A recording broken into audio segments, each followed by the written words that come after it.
Defining your core values helps you make decisions in harmony with your personal and social goals, and sharing your core values can help deepen your relationships.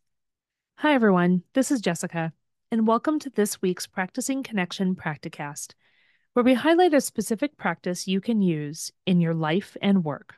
This week's practice is defining your core values. It will help you get in touch with your core values, which can reduce stress, boost your confidence, and more. My Practicing Connection co-host, Bob Bertsch, will be guiding us through the practice in a few minutes. But first, let's learn a little bit more about it. Hi, Bob. Can you start by talking about what are values? Values are beliefs that we have that have come to represent what is important to us. So, Shalom Schwartz, who developed the theory of basic values, outlined 6 main features of values. First, they are beliefs that, when activated, arouse our emotions. They refer to desirable goals and motivate us to pursue those goals.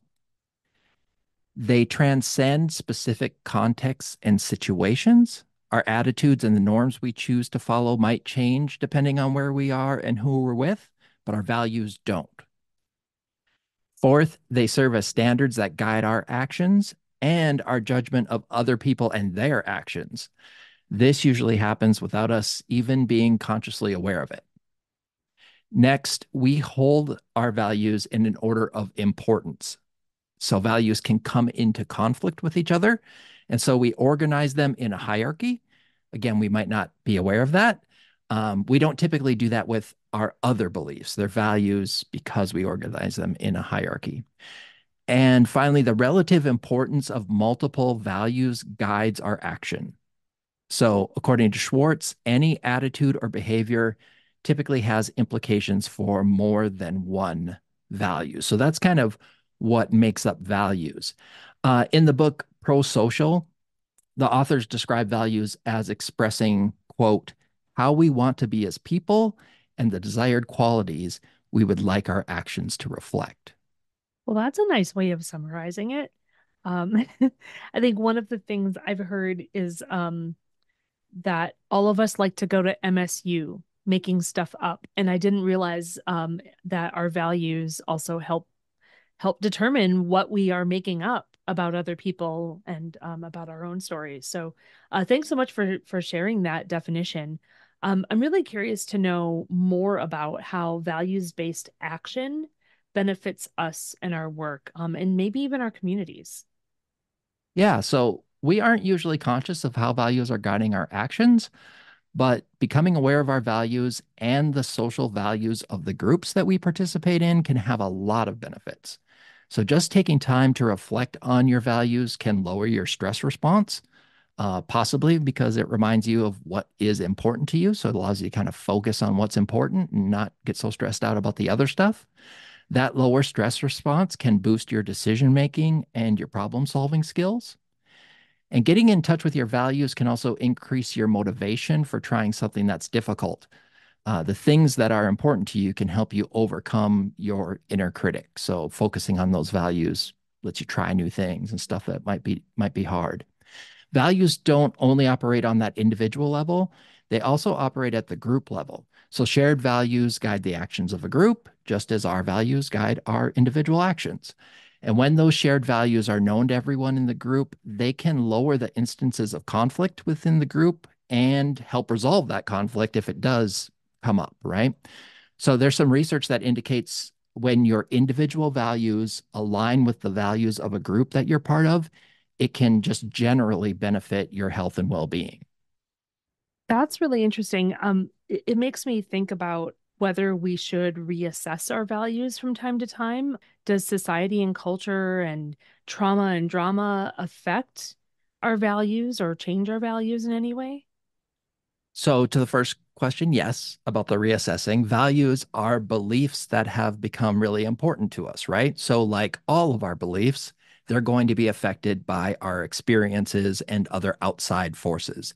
So, big changes in your life can lead you to reassess your values because they are a belief that's just become really important. And so you might have changed a little bit about, what you believe. We often hear people talk about their values changing like after a health scare or some kind of traumatic event. Experiences like those can lead you to think about your values, either revealing a value to you that you may have held without really knowing it, being conscious of it, or just leading you to an entirely new value, or maybe even changing the hierarchy of your values. What is most important to you? Like any other belief, your values can be affected, as I said, by outside forces like the people around you and the information you consume and societal norms. Those societal norms can lead us to think we value something or pressure us to value something.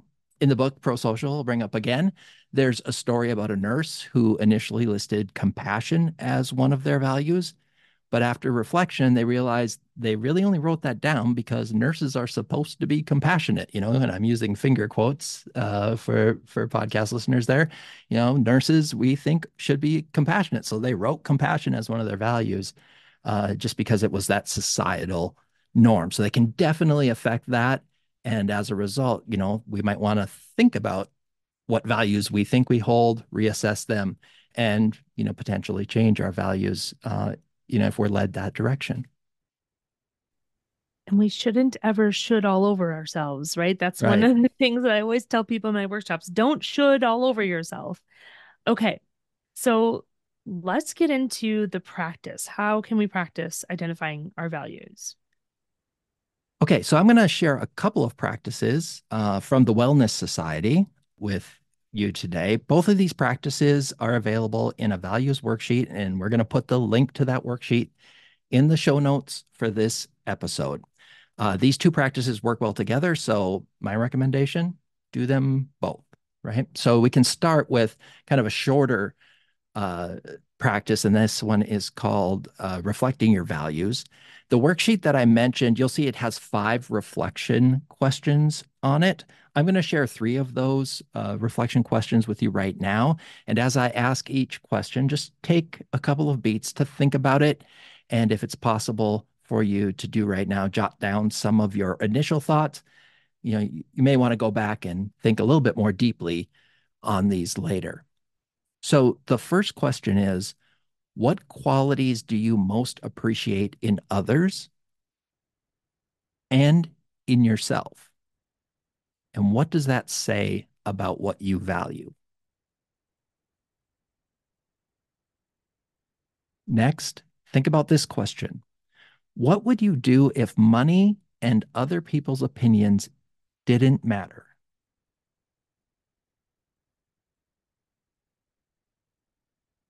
And then finally, which events in your life have been the most meaningful to you?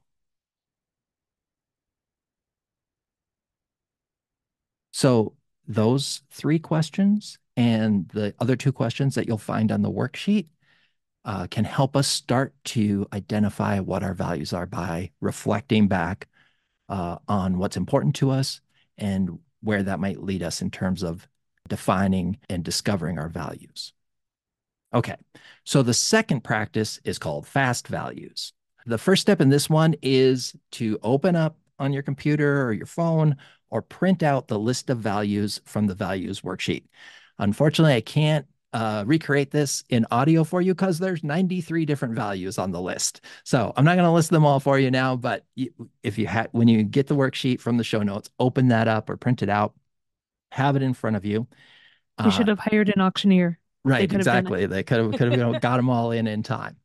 Just note your values don't have to be included in the list. That list is just there to start to help you brainstorm different values and sort of what's important to you. So you might come up with something that's not part of the 93 that really resonates with you. That's absolutely fine. All right. Now that you've got that list of 93 different values in front of you, we're going to get a timer ready and set it for 2 minutes. That's it. 2 minutes. That's why it's called fast values.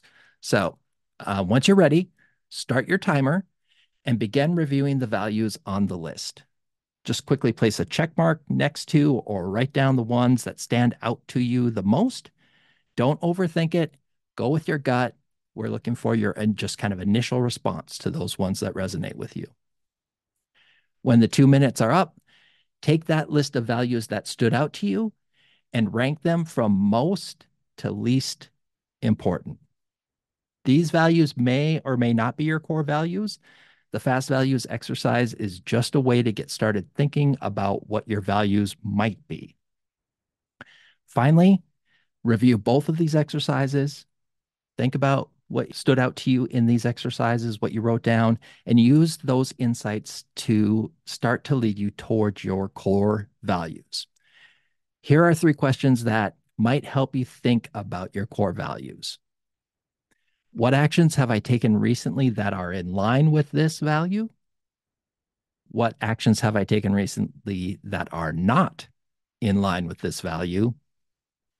And what actions can I take in the future that would be in line with this value? If you find it difficult to answer these questions for one of your values, or you find you've taken frequent actions that were not in line with one of your values, you might want to reconsider if that really is one of your core values. Thank you so much, Bob, for bringing us through 2 practices today. It's getting 2 for the price of 1 today. No, I found them really valuable myself. I kind of went through them myself as you were talking about them, except for the fast values one. So I should say I went through one of them, and it was I actually found the answers to my questions really, really interesting. And I thought about the 3 questions for your second activity, and it just different ways. I've done values explorations a number of times in the past, and these are 2 ways that I have not explored. So I'm excited to finish kind of going through them myself. Okay. Yeah, so thank you. You're welcome. Thanks for the opportunity. Well, that's it for this episode. Thanks so much for joining us. We hope you'll give this practice a try and share your experience in the Practicing Connection LinkedIn group, where people supporting military families practice the skills that empower us to work together so that we can positively impact our communities and help families thrive. You'll find the link to the group on our website at oneop.org/practicingconnection. We'll be back next week with a practice for regulating your emotions. Until then, keep practicing. The Practicing Connection podcast is a production of OneOp and is supported by the National Institute of Food and Agriculture, U.S. Department of Agriculture, and the Office of Military Family Readiness Policy, U.S. Department of Defense, under award numbers 2019-48770-30366 and 2023-48770-41333.